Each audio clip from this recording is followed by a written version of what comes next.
Bueno, buenos días a todos los asistentes.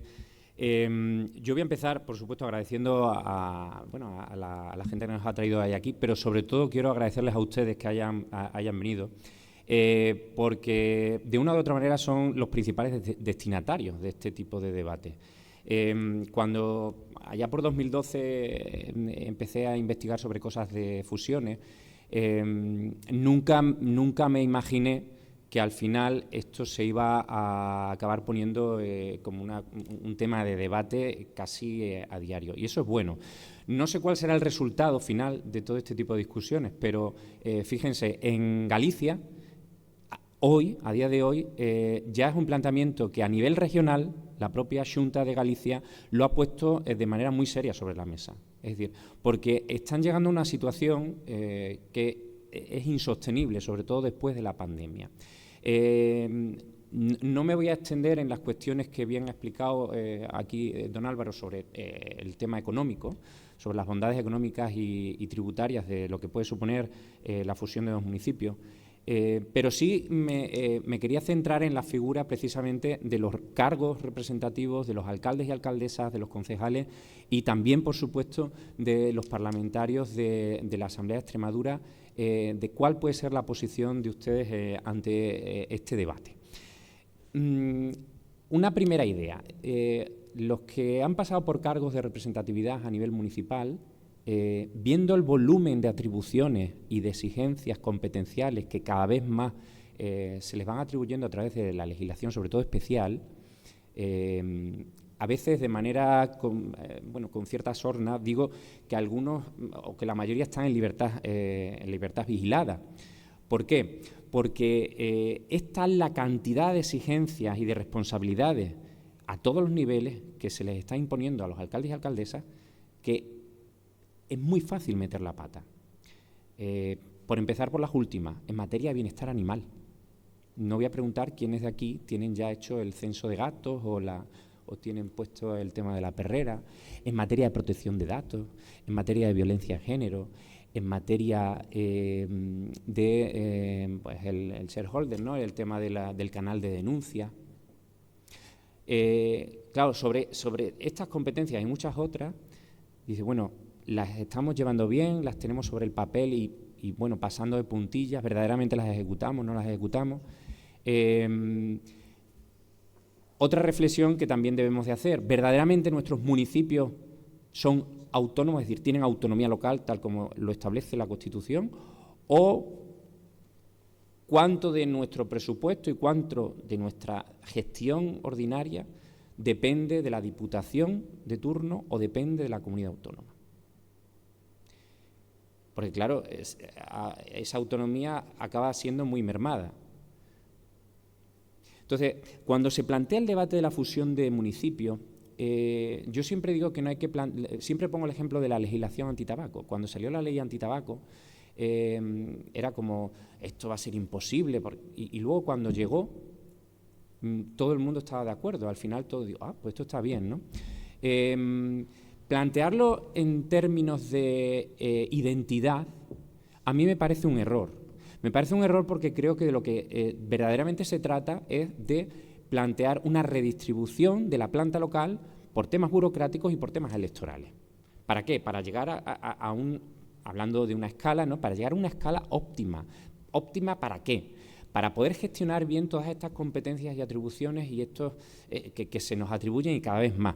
Pero sobre todo para que, sabiendo que vivimos en un estado descentralizado, los alcaldes y las alcaldesas puedan gestionar las competencias que les atribuyen de manera autónoma.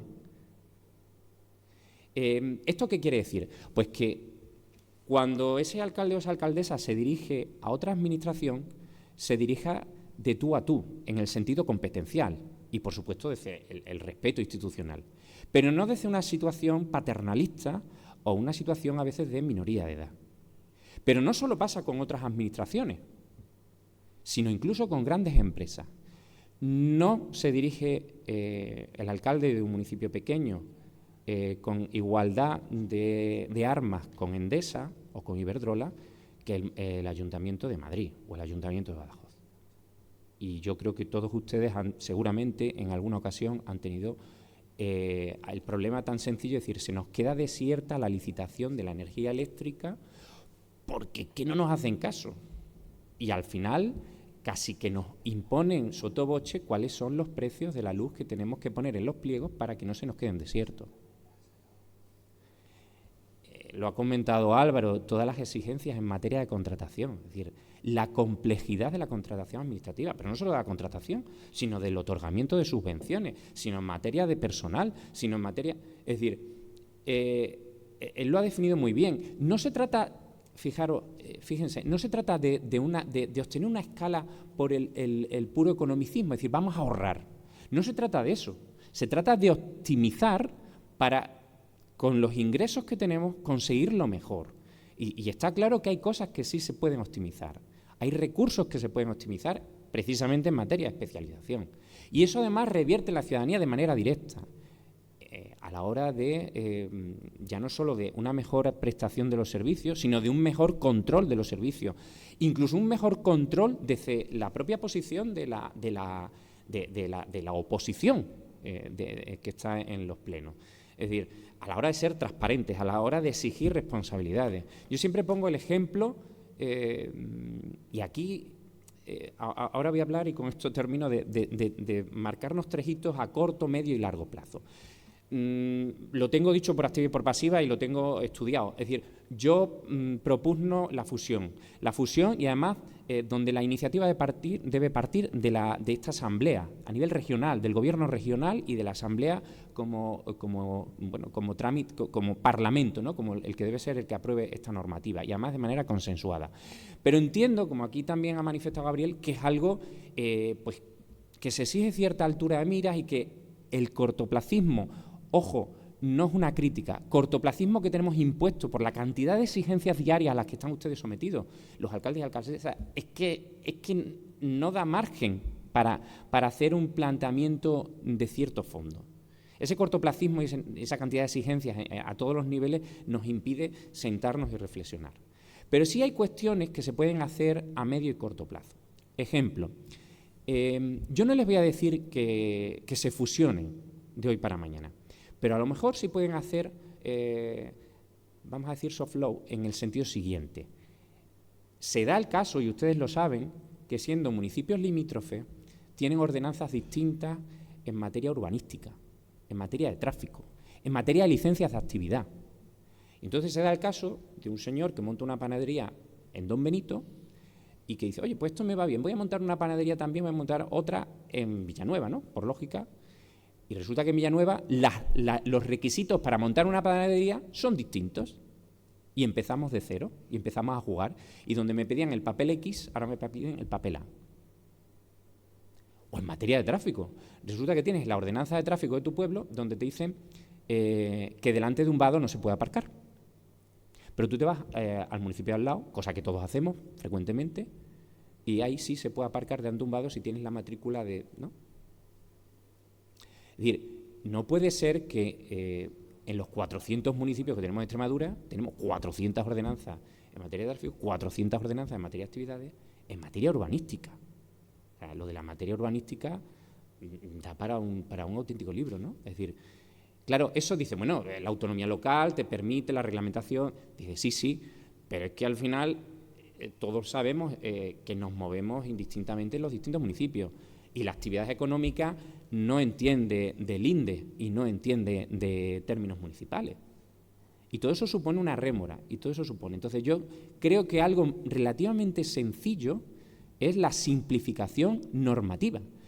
Es decir, no perdamos la autonomía que ahora mismo tenemos en materia reglamentaria, pero por favor vamos a intentar ponernos de acuerdo con los municipios por lo menos de alrededor para hacerle y facilitarle la vida a nuestra ciudadanía en cosas, por ejemplo, en la actividad económica. Se nos llena muchas veces la boca en que vamos a facilitar el desarrollo local, los emprendedores y tal, y sin embargo somos las propias administraciones las que estamos poniendo trabas burocráticas relativamente fáciles de salvar a nuestros emprendedores, ¿no? y a la gente. Pero no solo los emprendedores, en materia agrícola, en materia de ITU, es decir, porque al final el municipio regula casi toda la vida de nuestra ciudadanía, por lo menos el día a día, ¿no? Y luego hay otra serie de herramientas que están ahí, es decir, no tenemos que hacer grandes reformas normativas y que tampoco las estamos poniendo en práctica. Ejemplo, y corríjanme si me equivoco porque no lo he consultado. No sé si la sede electrónica del Ayuntamiento de Montijo es igual a la del Ayuntamiento de Puebla de la Calzada. No lo sé. Seguramente no. Porque seguramente se habrá contratado con una empresa distinta. Entonces, ustedes lo sufrirán en sus carnes cada vez que tienen que presentar un papel por el registro de entrada, la dificultad que hay de presentarlo en un lado y presentarlo en otro. Es decir, cosas tan básicas como una sede electrónica, pero tan utilizadas, cuesta sudores a veces presentar un papel, porque la interfaz es distinta, porque no nos podemos poner de acuerdo en este tipo de cosas. No sé, creo que son cosas relativamente sencillas. El tema de la policía local, ¿no? Tienen sus circunstancias en cada municipio. Y entonces tenemos una serie de exigencias, por ejemplo, a la hora de controlar y todo el tema de los dispositivos de violencia de género y tal, para las órdenes de alejamiento.